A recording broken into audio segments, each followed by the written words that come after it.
Good morning and welcome to Saturday, April 1st, 2023. This is Just Parlays with Chris King here on the Winners and Winers Network. I'm, of course, your host, Chris King. Hopefully everybody's had a good week.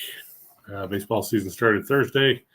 Not a lot of games yesterday, which is something that never makes sense. Why would you have everybody play on Thursday and then only have 5 games on day 2 of the season? It just doesn't make sense. Good to see 2 trains here already.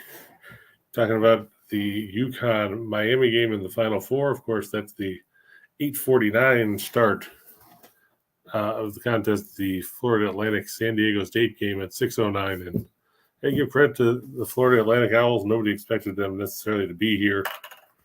Of course, you look at last year's Final Four to this year's Final Four, and last year everybody complained that it was the same old with the blue bloods of college basketball playing in the Final Four. This year it's 3 teams that have never been here before and UConn.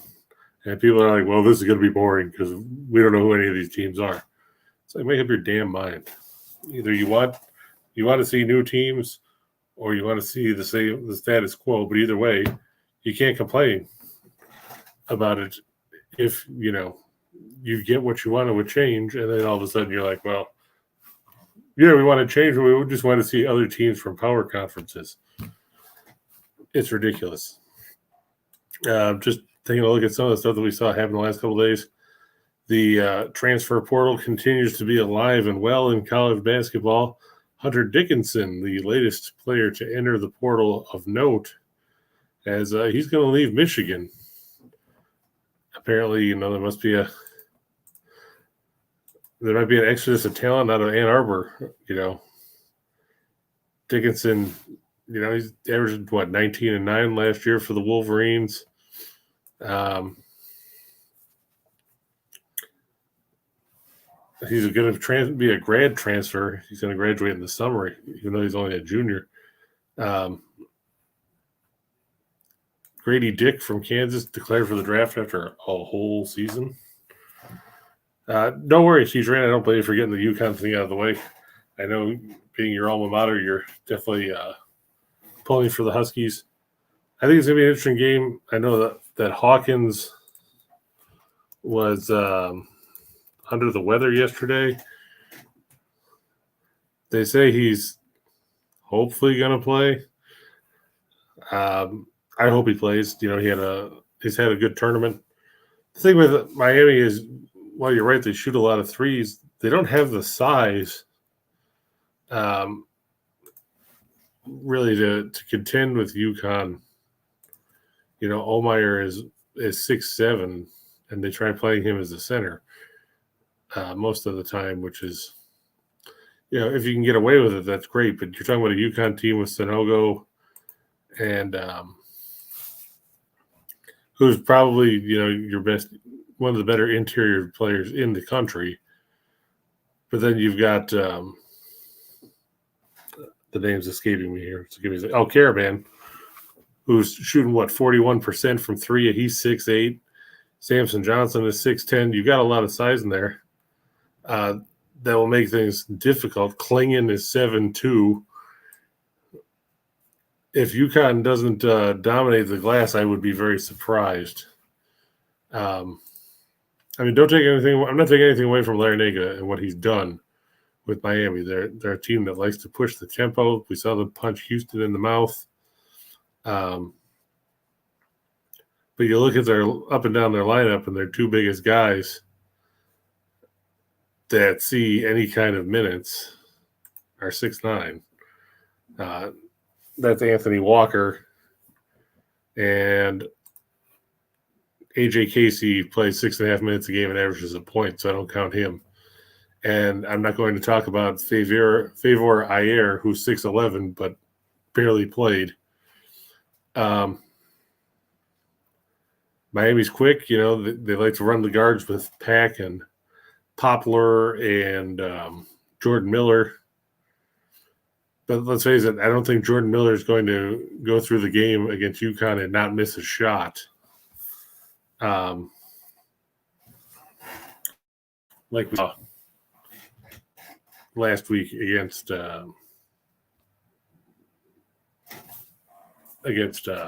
Houston, and then in the game against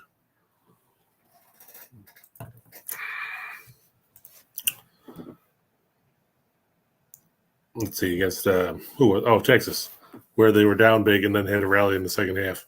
If you go down like they did to Texas against UConn, you might as well just pack it in, because the Huskies have had such a great run in the tournament. They've obliterated the opposition. And that's something that you can't overlook. Danny Hurley, he was maligned for his first few years because, the program had their issues. They started 14-0. They had that stretch where they lost 5 of 6 and 6 of 8. But since then, they've won 13 of their last 15 games. They've won all 4 of their tournament games by at least 15 points coming in. They beat Iona by 24. They beat St. Mary's by 15. They blew out Arkansas by 23, and they thrashed a Gonzaga team that a lot of people thought was flying under the radar.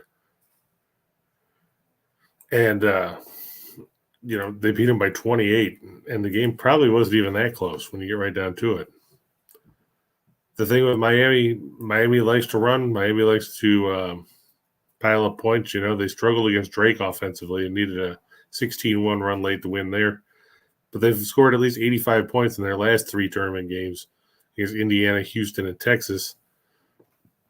The difference in this game is really going to be defense, because you look, UConn 11th in defensive efficiency. Miami's 104th. UConn 8th in effective field goal percentage defense at 44.8%. Miami is 207th in that category at 51%. UConn 13th in 3-point defense, 14th in 2-point defense, 25th in block percentage. Miami in those categories 134th, 246th, and 174th. Miami's an experienced team. They've got a lot of guys that have been around. But when you struggle defensively, it's going to be tough. Morning, John. Good to see you. I agree with you, T-Train, about the total. I played it at over 149 as well. I see Ken Palm's projecting it about 153. I've seen others that have projected a little higher than that. I think that, like you said, Miami's good at the free throw line. You look, and UConn is piling up points seemingly at will. The big thing, will Hawkins be anywhere near 100%? I know staying in the hotel yesterday that UConn's got 3 doctors with them for this, which is good. But, they can work around him. Newton is good. Calcaterra has shown out in limited action. I remember when the University of San Diego came up and he was to D1 and he was playing there with the Toreros. Caravan, like I said, he shoots 40.6 from 3, which is good for a freshman who's 6'8". I mean, you don't expect necessarily those kind of numbers from a guy that's just adapting to the college game. But there's a lot of talent on that UConn team. Andre Jackson, of course, had a couple big games in the tournament. Tristan Newton has been around seemingly forever. In the end, I think that there's too much talent for UConn, for Miami to pull it out. Don't get me wrong; they're going to keep it close. They're going to make it interesting and everything else. But in the end, I think the Huskies are going to be a little bit too much for Miami. What else did we see yesterday? We saw the University of South Carolina, who was undefeated, go down in the women's Final Four. Caitlin Clark carried that Iowa team on her back, scored 41 points in the win. I saw an interesting stat this morning. Caitlin Clark has scored more points in the postseason this year for Iowa. She scored 235 points. Then the Iowa football team scored all of last season, 230. I'm sure Kirk Ferentz is thrilled to have that stat out there. at this point. D-Train also saying he was more worried about Arkansas than Gonzaga. Yeah, that's true. I mean, but with Arkansas, they play at such that frantic tempo, but they're prone to turning the ball over, and that's something that Gonzaga doesn't normally do. So that's why I wasn't as concerned about Arkansas, because outside of Council and company, they had some guys that didn't really move the needle all that much. What do we see, too? Just taking a quick look. We see the NBA and the Players Association have agreed on a new collective bargaining agreement. So that's good to know. It'll start next season. At least they got that done. They're talking about implementing another salary cap apron, which would take away the mid-level taxpayer exemption for those teams, which is good. In a way, they're going to try to cut down on load management, because everybody knows this, especially later in the season, that load management is the biggest crock in the world of the NBA, where you don't see guys playing the second game of back-to-backs, or potentially in the case of some guys not playing in the first game of the back-to-back. So now, they're going to set a thing where if you want to be eligible for the MVP or all NBA teams or whatever, you have to play at least 65 games. It's not a bad concept, but you're going to end up seeing some of these guys play exactly 65 games or 66 games.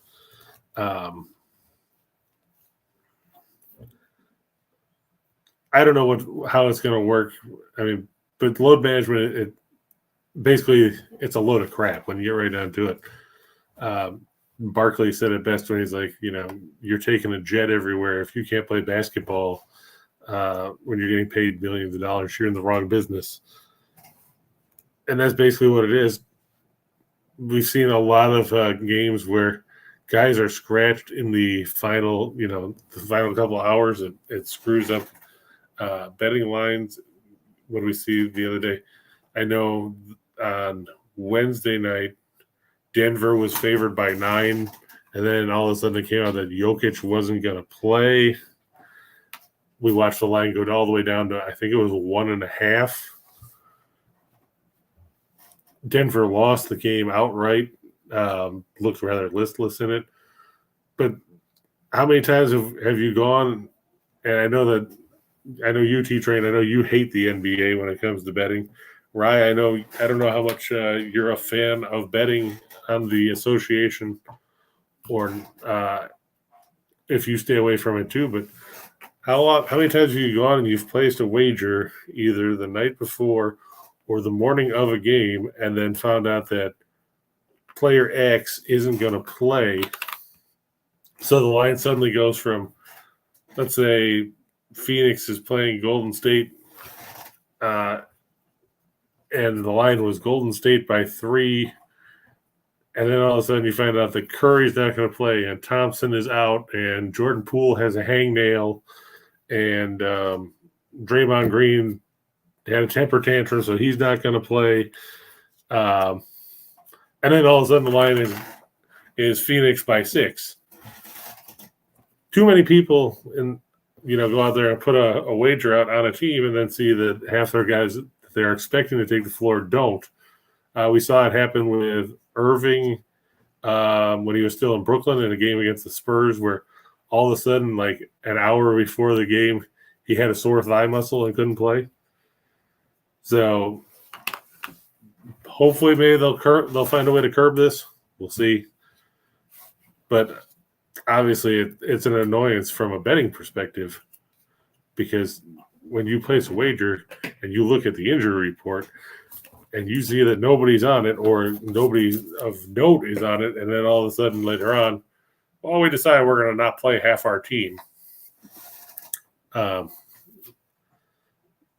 You're rightfully going to be pissed off. Good to see you, John. Congratulations on the Islanders making a push there into the playoff, the wild card race. Normally, I wouldn't tout or extol the virtues of Pierre Engvall, who Toronto traded at the deadline to the Islanders.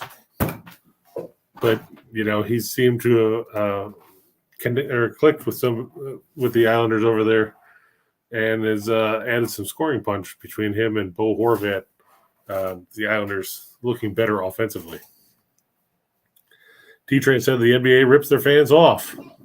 Some kids wait for months to go to a game that dad paid dearly for and his favorite player sits out. Yeah.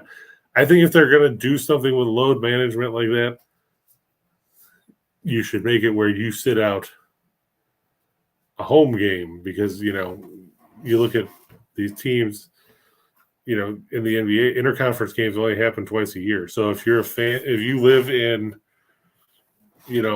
like I know Ryan, we'll use Ryan as an example, living in the Philadelphia area, say that, say you like the Nuggets and you want to see Jokic play. You're only going to get a chance to see him come to town once a year. And if he comes to your town once a year and you got a 9-year-old kid who idolizes Jokic and all of a sudden he's out with a bruised ego, and like T-Train said, you're shelling out a ton of money to go to the game, and you've got to watch the Nuggets play without the guy that you wanted to see. You're alienating fans. I mean, plain and simple.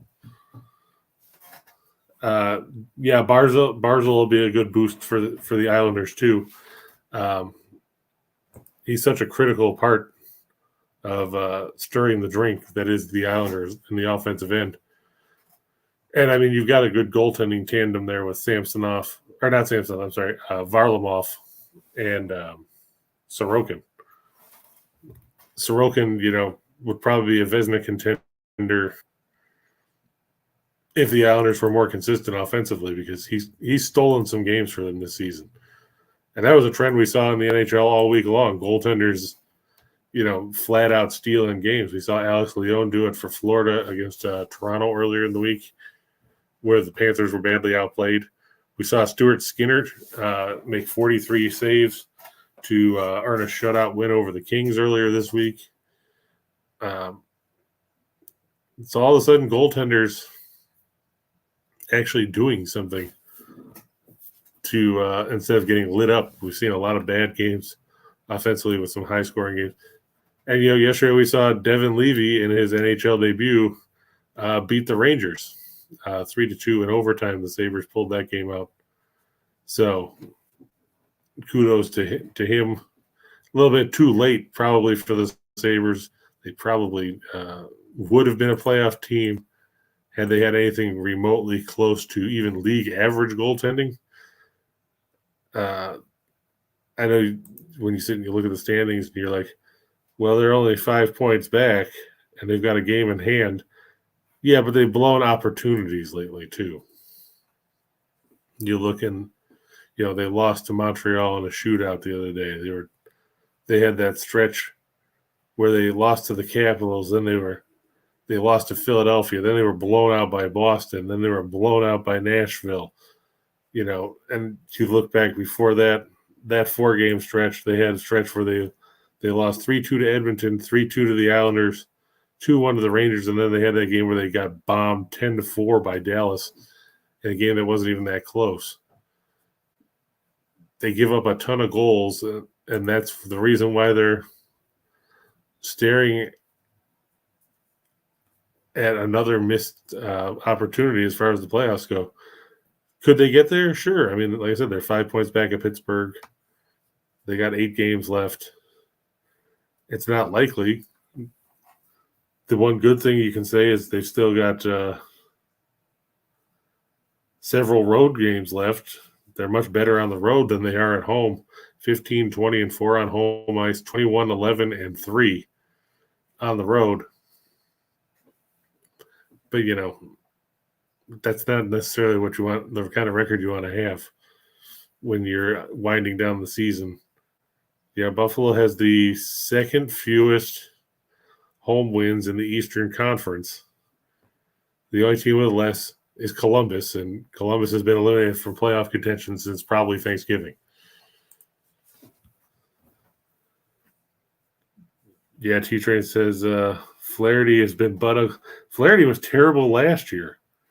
Um, you know, everybody was all excited about how Flaherty was going to be, this Cy Young candidate, and he was going to be the new anchor of the rotation after because Wainwright was going to be gone and all that. But you look, he's never won more than 11 games in a season. That was in 2019. 2021, he was 9-2, sure, but he only pitched 78 innings. And last year, he made 9 appearances, 8 starts, and went 36 innings. To put it in perspective, he threw 196 and a third in the regular season in 2019. In the last 3 years combined, and I know that 2020 was the shortened year and everything else, but combined, he's thrown 154 and 2/3 innings in 3 years. Spring numbers, like T-Train said, not good. 1-2, 641 earned run average, 1.678 whip.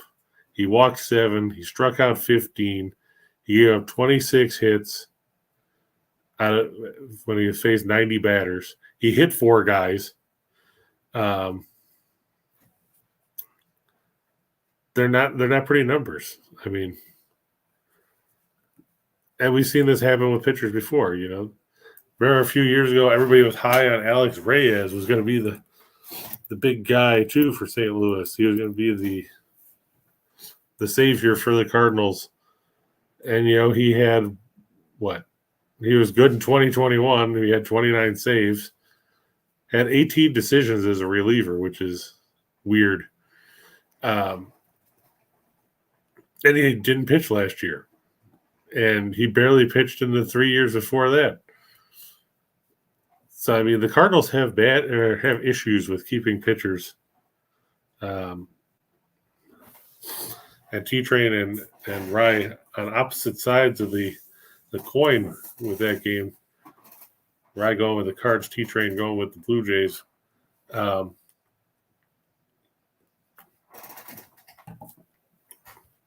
For what it's worth, and I mean, some people might consider it a biased perspective because being a Cubs fan, I hate the Cardinals.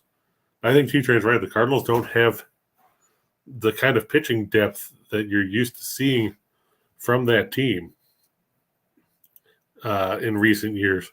We saw Mikolas get smacked around on opening day. Just looking at who else they got. Flaherty, when Flaherty's your number 2 starter, it doesn't strike it or give you a ton of confidence. Montgomery's a solid middle or back end of the rotation guy. Wainwright's on the IL. And right now they're showing their 5th starter is Jake Woodford, who's done pretty much nothing to write home about in his short major league career. He's only made 10 big league starts. He made 1 last season. He was more of a relief guy. And that's part of the problem for the Cardinals. They try to bring in so many of these guys and bring them in as relievers, and then they try to convert them to starters, and it doesn't work. I mean, remember they were going to try that with Jordan Hicks once upon a time. He was going to be a starter, and then they said, "Hey, you know what? That's not a good idea. We're going to make him a closer." We talk about look at Rick Ankiel. We've seen a bunch of guys like that, and to add, trouble for the Cardinals. Wilson Contreras is day-to-day already with a right knee contusion. He underwent multiple tests, so he's banged up. Took a 103-mile-an-hour pitch to the kneecap on opening day. So Hicks is hurting his own team. He's the one that threw the pitch.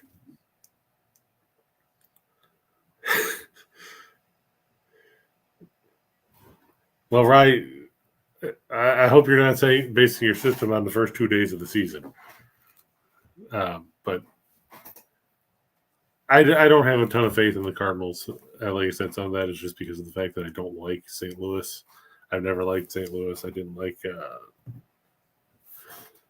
them in the 80s when they had Vince Coleman and the Wizard of Oz and everybody else, Tommy Herr and Willie McGee, Terry Pendleton.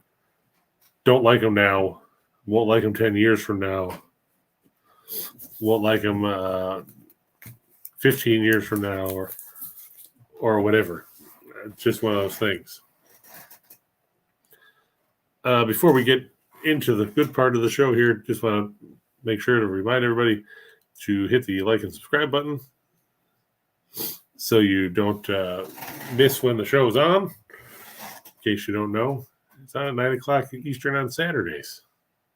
And if you're here, you already know that. But if you're not, and you're going to watch this later, then you'll know it's on at 9 a.m. Saturdays. That's 8 a.m. Central, 7 p.m. or 7 a.m. Mountain, 6 a.m. Pacific. And don't ask me what time it is in Hawaii. Also, promo code running across the bottom of the screen, good for 60% off all the premium plays that are available. If you want specific individual games, or if you're going for a season-long package by sport, or if you're going for the week or the month or the year or the decade, use the promo code, save 60%. There's also, if you look at the description in the show box on YouTube, there's a link to a special parlay just for viewers of the show. You can use the promo code on that as well. And it ended up costing you less than $5 by using the code. So check that out as well.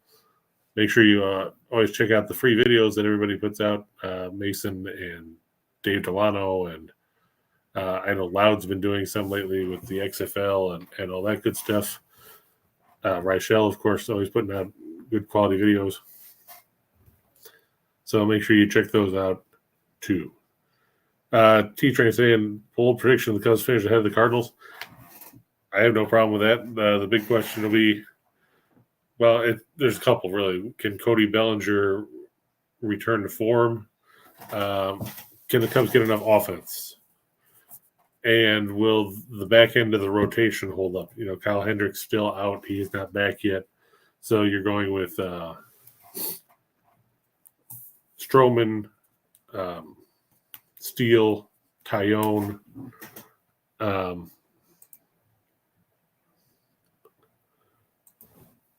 I would have liked to see Keegan Thompson stay in the back of the rotation, but I get that he's going to be more valuable being deployed as a multi-inning reliever. So I don't know what to make of Drew Smiley. I know he's going to be at the back of the rotation too, but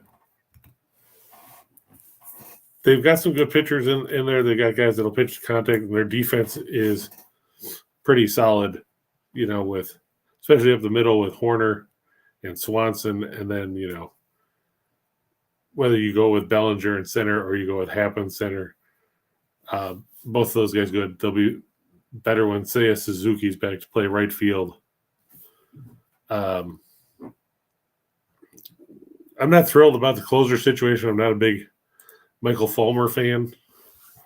I'm not a big fan of the numbers he put up the last few seasons. Boxberger is a good setup guy.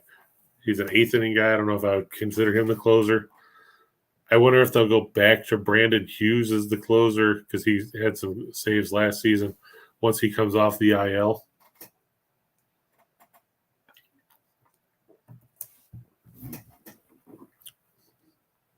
But the fact is they've got good defense, and you know, Tucker Barnhart, whether he's the number one catcher or the number two catcher, personally, I'm not a big fan of Jan Gomes. But Barnhart's a good signal caller back there, and he plays well defensively. Yeah, Steele's a good pitcher. He's if he ever adds a third pitch, you know, he could be very dangerous. But, you know, he struck out better than a guy in inning last year. And really impressed me with what he's got for a guy that only throws, you know, pretty much two pitches the majority of the time. He was proved to be an effective guy. And I like Wesneski, and I think that, you know, he might be, if Hendricks comes back and is effective, I'd see Wisniewski rather have him displace Smiley than have Smiley be the fifth starter. But that's me. Yeah, Rich Hill's still in the league. He's pitching today, I think, for the Bucks. Pretty sure that was today. That or he's going, I can't remember if he's going today or tomorrow. No, he's going today against Lodolo. There's a few guys around there. You're like, I didn't know this guy was still in the league. One of those guys is Alex Cobb. I thought that he had, quit by now, but apparently not. He'll go for the Giants against Clark Schmidt. Just looking at some of the other pitching matchups. Battle of the Retreads in San Diego, where you got Jose Urena going against Michael Wacha.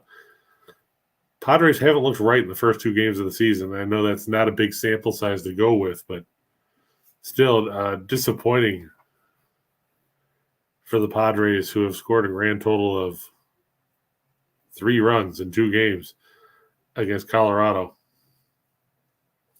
Good outing yesterday for Kyle Freeland. 6 scoreless, gave up just 3 hits as the Rockies took a 4-1 victory. I'm not worried about San Diego. They'll figure it out, but I mean, you gave up 11 runs in 2 games to the worst team in the majors from a year ago when it came to putting runs on the board on the road. T-Train talking about Hill's numbers in the spring were not good. They were not. 0-1, 924 earned run average, 1.737 whip. He only walked 2, struck out 9, but 20 hits allowed in 12 2/3. Not going to get it done. Of course, Rich Hill throws the ball slightly faster than, Pedro Baez would pitch. At 43, there's not a ton of velocity left in that arm. Hard to believe he's been in the league since 2005. But you look at, I'm just trying to look at his numbers here. His strikeout rate was 20.7% last year. But still, he threw 124 in the 3rd innings for Boston. There's not a whole lot left in that arm.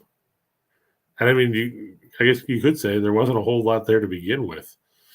He wasn't a big velocity guy originally. And now it's even less. Yeah, like T-Train said, Schmidt's used to be a reliever. I know he started some down in the minors last year. And he made 3 starts last season. He's got a good fastball. I think he uses a slider and a couple other pitches. But just looking at his minor league numbers,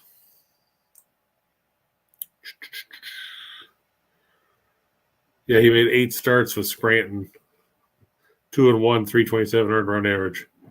9 walks, 46 strikeouts in 33 innings. So he's got some stuff. He was decent. He was kind of roughed up in the spring too. 11 runs, 16 hits in 19 2/3, walked 4, struck out 25. So he's got the stuff where he could be effective. If I was the Yankees, I wish I still had hung on to J.P. Sears instead of traded him last year at the deadline.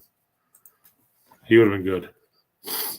Yeah, T-Train's right. The Yankees don't have a ton of pitching other than Garrett Cole. Severino's back on the shelf for what seems like the 307th time in the last 6 years. You look at the rest of their rotational depth. Rodon's on the injured list. Cortez started out really well last year and then kind of faded as the year went by.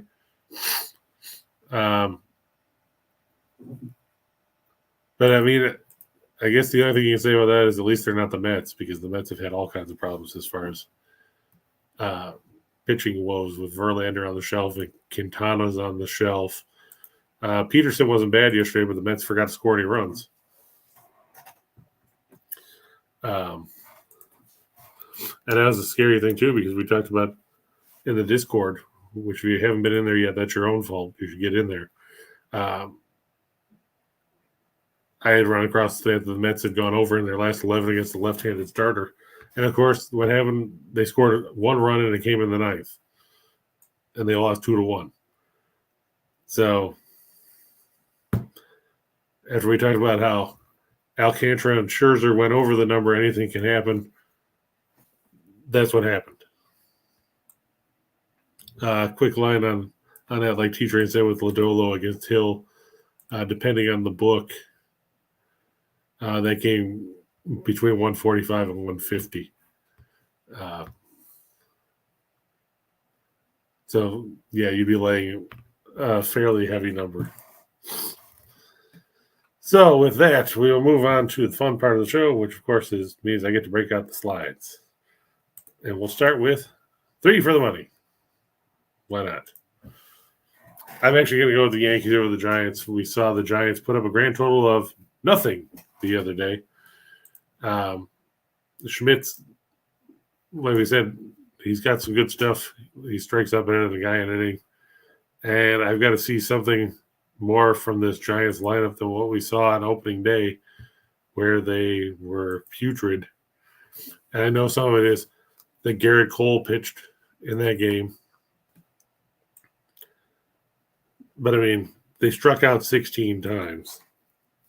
And they wasted a good start, well, a decent start from Logan Webb. He kind of struggled when he came out in the 7th because it was a 2-0 game going to the bottom of the 7th before he got touched up again. Or 3-0, I'm sorry.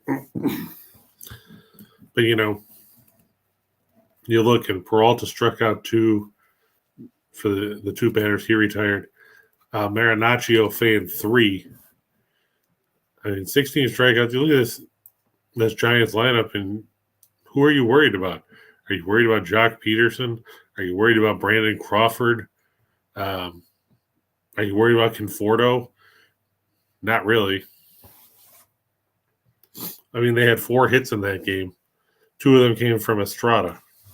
1 came from Perez in the 9 slot, and Conforto had 1. They were all singles. They were over 3 of the runners in scoring position. They didn't look good. And I don't expect them to have a whole lot of success here either. John says the Yankees could be rained out. Could be rainouts in a lot of places today. It's raining here, which means the rain will go up the East Coast here, but I don't think it'll get. I don't know what the weather is in Washington yet,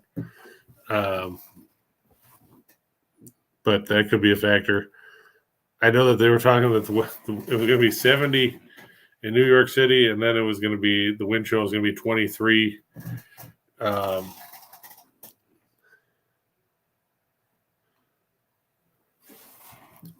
are things going? Bryce says it's pouring in Philadelphia. What's the weather like up in Boston, T-Train? Is it still raining up there?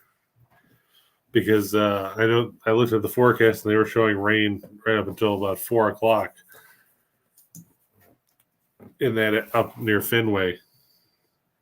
NASCAR said Virginia practice and qualifying got canceled, so you got to watch out for rain then being a factor for the Braves and the Nationals. Good thing that the other 2 games that I have in this part are games that can't get rained out because they're indoors. I'm going to take San Diego State over Florida Atlantic. I love what Florida Atlantic has done in the tournament. They haven't played a team that plays defense as well as San Diego State does. San Diego State is going to take the ball and just suck all the air out of it and make Florida Atlantic, try to play their style of basketball. And I get that Florida Atlantic, they survived a couple defensive struggles to get here. They had the punchy kind of game with Tennessee, and they had a game with Memphis where that was a controversial ending. So you've really got two teams that both benefited from the officials to get here, because I know everybody was worked up about the foul call at the end of the game against Creighton for San Diego State, not to mention the pass going out of bounds at the end of the game. Okay, T-Trey says it's raining here, but sunny by noon, and then the storm started blowing up. Okay. When I looked at the forecast before, they were talking about, they kept showing rain all the way up to 4 o'clock in the hourly forecast. That's why I thought I'd ask. But I think San Diego State, Dutcher has his team ready to go. They're suffocating defensively. They are second best in the nation when it comes to defending the three. Florida Atlantic shoots the three a lot. 44% of their field goal attempts come from beyond the arc. They shoot 36.5% from out there. If those threes don't fall, Florida Atlantic is going to be in trouble offensively. And that's where I think things go awry for the Owls, because they're so reliant on perimeter shooting. And you look at, what they've done in the tournament.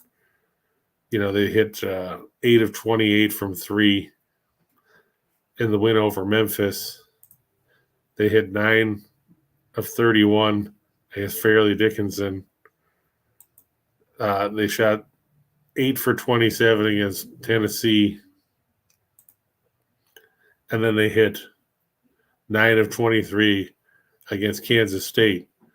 So they shoot a lot of threes. They're good on the glass for being a team that doesn't necessarily utilize a ton of size, because, you look at their starting lineup and it's 6'4", 6'2", 6 foot, 6'3", and 6'3". Well, no, you got Golden in there. He's 7'1". He's actually played. He just doesn't play a ton of minutes. But he's the only guy on the entire team that's bigger than 6'8". So if the threes aren't going down, Florida Atlantic's going to have some serious issues, and that's a point of concern.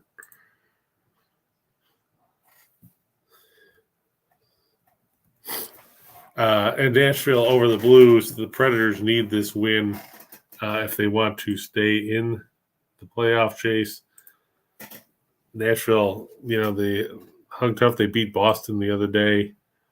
Then they fell in a game the other night against Pittsburgh because they couldn't light the lamp. Lost 2-0. They've lost 3 of their last 4 games, but they're still in striking distance. They're 5 points behind Winnipeg, but they've got 2 games in hand on the Jets. Good time to make some hay here as they face the Blues at home. St. Louis they have faint playoff hopes. They're 11 points back with 7 to go. Loss here would just about take them out of the picture. T-Train saying wind could be a factor in New York and Boston with the front coming through. Yeah, that's going to be. I saw that they were talking winds in the mid 20 mile an hour range at Fenway, gusting the mid 40s. And depending which way they're going, it could definitely make an impact on that game. 4 for the show. And there it is. I'm going to go with UConn over Miami. I just think UConn, their size advantage and their ability to control the tempo of games and control the way things go is too much for Miami to handle. I also like the size factor. Like I said, Caravan and Klingon and Sonogo, all those guys, they're aggressive on the boards. They can shoot from the perimeter. They're just a dangerous basketball team this time of year. And Miami, I give the Hurricanes a lot of credit for what they've done. Like I said before, I'm just worried that defensively they can't hold up because, that run and gun style, they don't play a lot of defense. To quote Lou Brown from Major League, Don't give me that Olay bullshit. That's basically what it is. You look at Miami's numbers. They gave 105 points to Cornell earlier this season. And, I get that Cornell's a good basketball team in the Ivy League, but still, you have 105 points on your home floor to a school from the Ivy League. They've played a bunch of games where they've given up 80 points. Let's see, 1, 2, 3, 4, 5, 6, 7, 8. 8 times they've given up at least 80 points in a game. You don't want to give up 80 to UConn. I think they're going to end up there. I think UConn's going to put up 80 or 85. I think Miami's going to put up somewhere in the 70s. But I think UConn's the better team right now. Do I like the Phillies' run line today? Eovaldi's bad. Well, I don't know if Eovaldi's so much where I would call him bad.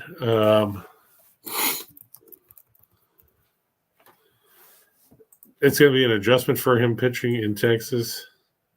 We saw what happened with DeGrom the other day. Eovaldi was good in the spring, though.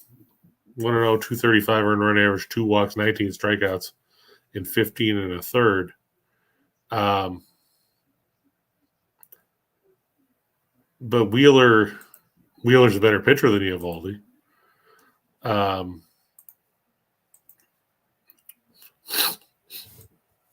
I mean, if you're going run line, I'm guessing you're just going that route for the plus money because it's at 140 or 145 on the plus side for that. But I mean, even on the money line, you can get it as low as minus 115 for the Phillies at win bet. It goes up to minus 125 at DraftKings. I like the Phillies to win that game. I think Wheeler's a better pitcher than Eovaldi. I don't see Eovaldi being bad. I just see Wheeler being better.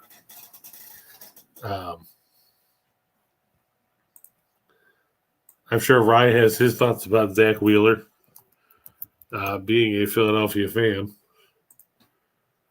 Wheeler had his issues in the spring, giving up a 928 earned run average in 10 2/3 innings. But I think that Wheeler can pitch well enough. And we saw what can happen with the bats.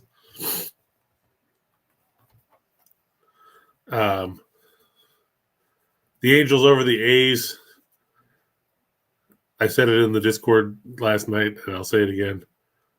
Shohei Ohtani is the American League answer to Alcantara, where you pitch well, you turn in a quality start, you strike out double-digit guys, you leave with a lead. The bullpen comes in, your team loses, you get a no decision. Today it's Patrick Sandoval going against a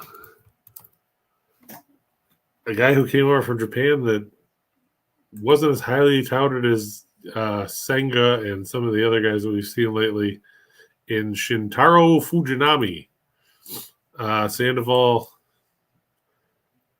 you look at it, if you just look at the record, you're like, well, he wasn't very good last year because he was 6-9. His earned run average was 291. And it wasn't all based on luck. His FIP was 309, so he outperformed it by 0.18. He made 2 starts in the spring, gave a run on 3 hits, no walks, 6 strikeouts in 5 innings. Fujinami,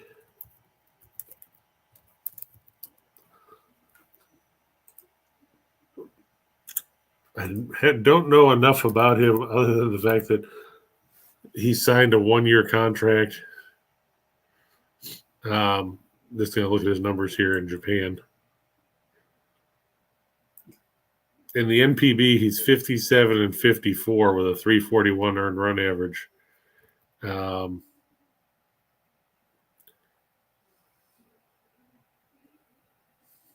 I hate the way they break these up because there's the Japan Western League and the Central League and everything else, and it looks like they don't consider them all the same. Overall, in Japan, 80 and 65, a 317 earned run average.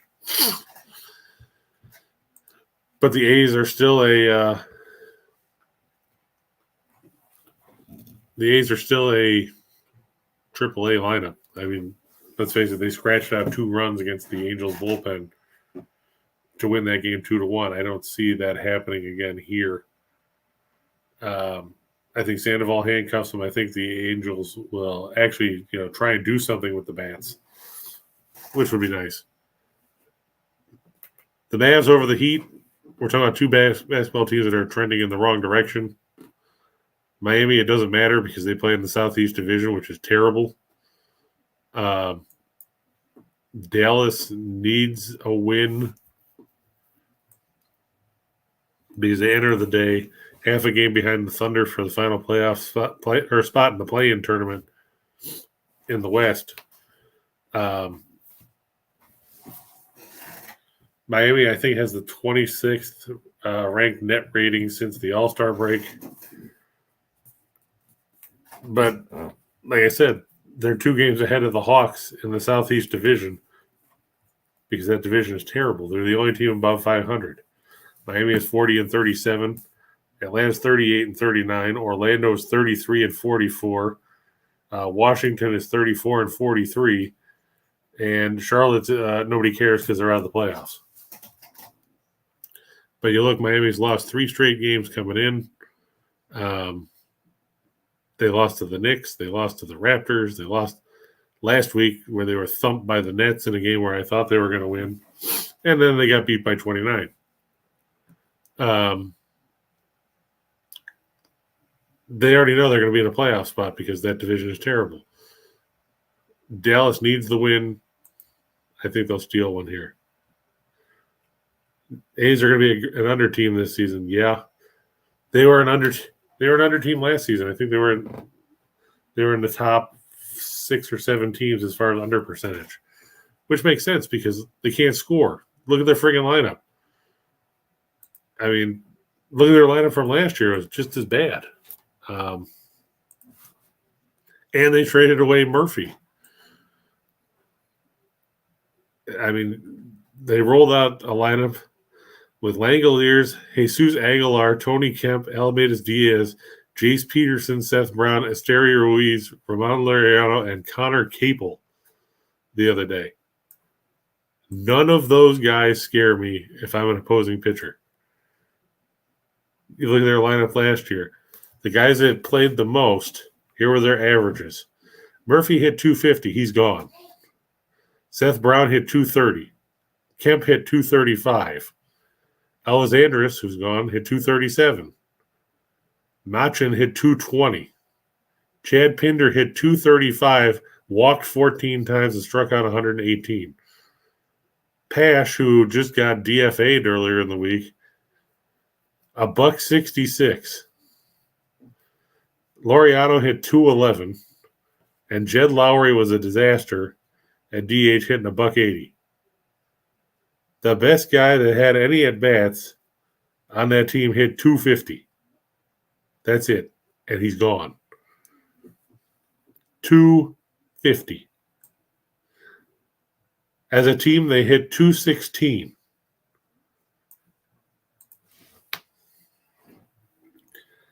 Yeah, T-Train Sands Giants at home in night games last year was an under machine. Yeah, you get that thick layer off the coast, and the ball doesn't carry. And like you said when we were talking about yesterday, playing in Petco is just as bad. It's basically Yellowstone. And then the Bruins over the Penguins. Boston's clinched the President's Trophy. Boston's clinched the top seed in the East. Boston's clinched this. Boston's clinched that. They still want to finish the season strong. And if they can punch Pittsburgh in the mouth, that would be good to give them some momentum in case they face the Penguins in the opening round of the playoffs. I just think the Bruins, I'm surprised that the number was that low. I know that Tristan Jarry is a good goaltender, but this is a Bruins team that just obliterated teams this year. And now we head to the shot in the dark. Now, remember, you don't have to play all 10. You can pick and choose. You can pick 2 or 3. You can mix 2 or 3 with some of the other ones that are up there. You can mix 2 or 3 with your own. You could eat sandwiches, whatever works. Like we talked about before, T-Train talked about it. UConn, Miami is probably going to be a track meet. It's going to end up somewhere in the 150s. I think, both teams are going to run. Both teams are going to push the tempo. They're going to shoot. Miami's going to shoot from the perimeter. Connecticut's going to use their size. A lot of opportunities, a lot of possessions here, and it ends up over the number. I'm going with Toronto over St. Louis. I know Ryan's going with the Cardinals. I know T-Train's going with the Blue Jays. I just think that St. Louis's pitching. I think St. Louis's pitching is a problem, and we saw it on Thursday where their bullpen was beat up and gave up the lead a couple times down the stretch. And Toronto's bullpen's not great either. Manoah regressed a little bit from last season, but I have more faith in Gaussman than I do in Flaherty, and that's what it comes down to.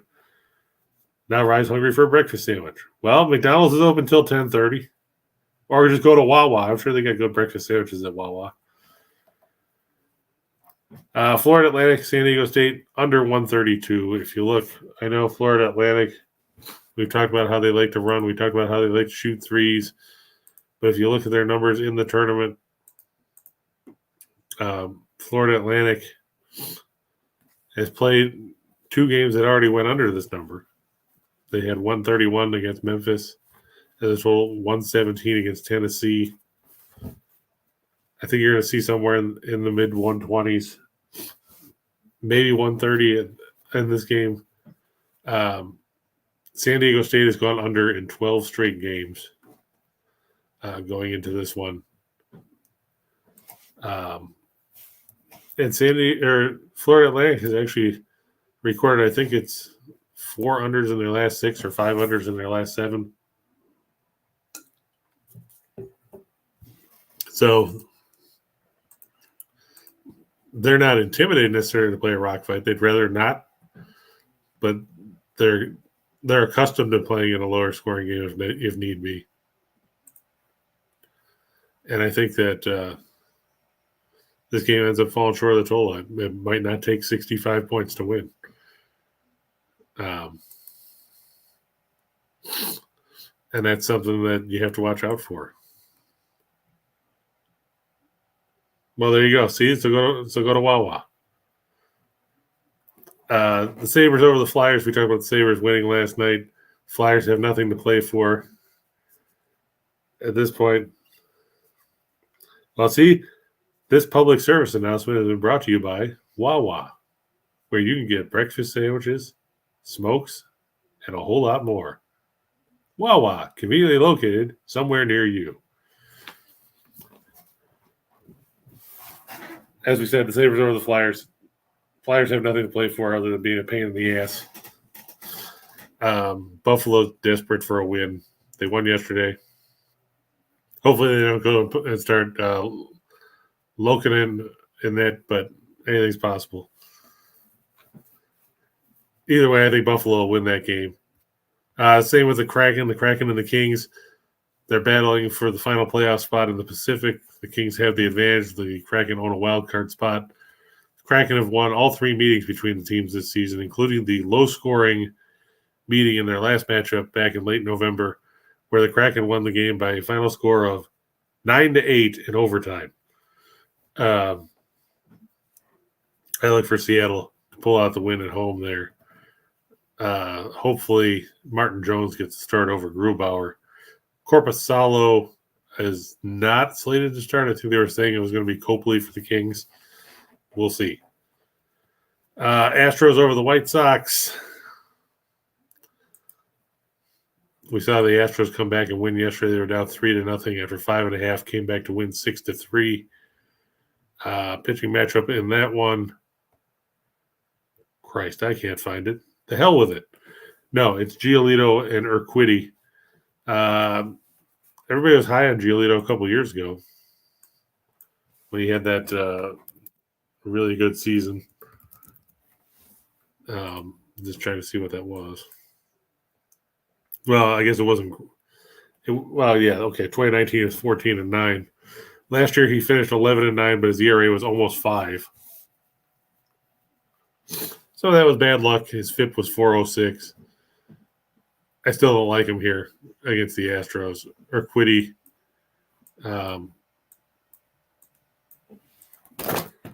just adds to that as just another piece of the depth that Houston has in their rotation.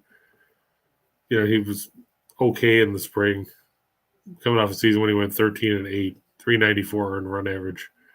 I just don't trust the White Sox. Yeah, it's going to be interesting with the pitch clock. I thought it was funny that Stroman was the first guy to get dinged for that.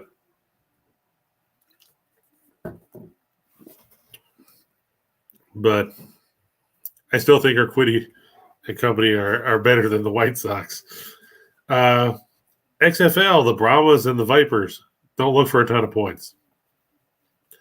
San Antonio averages 14.8 points a game. They give up 14.6. Vegas gives up a lot of points. They don't score in the second half of the games. They're going to have a tough time moving the ball against San Antonio. This game will probably end up, 23-6 or something like that. The Mariners over the Guardians. Logan Gilbert taking on Savale. I don't know what to make of Savale because, we saw stretches last season when he was good. We saw stretches last season when he was horrible. 2-2 in the spring, 377 earned run average, 3 walks, 16 strikeouts. Last year he was 5-6, 492 earned run average. Not helped by giving up 14 homers in 97 innings. Give credit to the Guardians. Last night they beat up Robbie Ray and company. Gilbert's not Robbie Ray. He's not going to walk a bunch of guys. He's not going to get beat up by the long ball. I'll take the Mariners at home. Devers. I saw he got rung up on that. It's going to be an adjustment for some of these guys that are. Could you imagine Nomar Garciaparra playing in the league now with a pitch clock? He'd strike out before he even got in the batter's box. It's an adjustment for these guys. The Defenders and the Guardians over 45.5. DC 6-0. Orlando 0-6. But Orlando's looked relevant offensively since they went to Quinton Dorme, maybe a quarterback.